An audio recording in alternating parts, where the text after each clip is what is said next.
કંસાર પણ બની ગયો અને પછી દાળ ભાત ને સાથમાં કંસાર લઈને આપણે બેસી ગયા જમવા. Hey guys, welcome back to my new vlog. તો આજે આપણે ઘણા દિવસ પછી આવ્યા છીએ એક નવા બ્લોગ સાથે.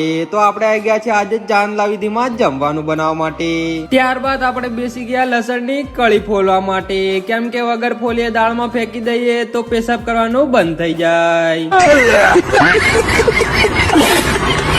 ત્યાર પછી આ ફૂલો ભરવા ને લોકો ટામેટા કાપવા બાંધ્યા કે હું નાથ્યો નથી અને મારી કોઈ મજબૂરી પણ નથી. ત્યાર પછી લસણ ફોલીને બેઠા હતા આપણે ને પછી ભાત પણ બનવા બાંધ્યું ને સાથે દાળ પણ. ત્યાર પછી આપણે બેઠા ખુરશીઓના મોટા ઢગલા પર, કેમ કે અમુક આદત જ રહી જાય વડીલ.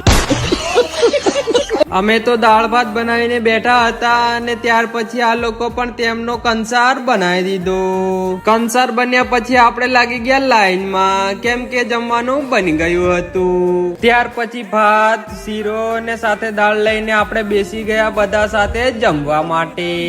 ત્યાર પછી જમીને આપણે આવી ગયા ઘરે. તો મળીએ કોઈક નવા ટોપિક સાથે, ત્યાં સુધી અલવિદા.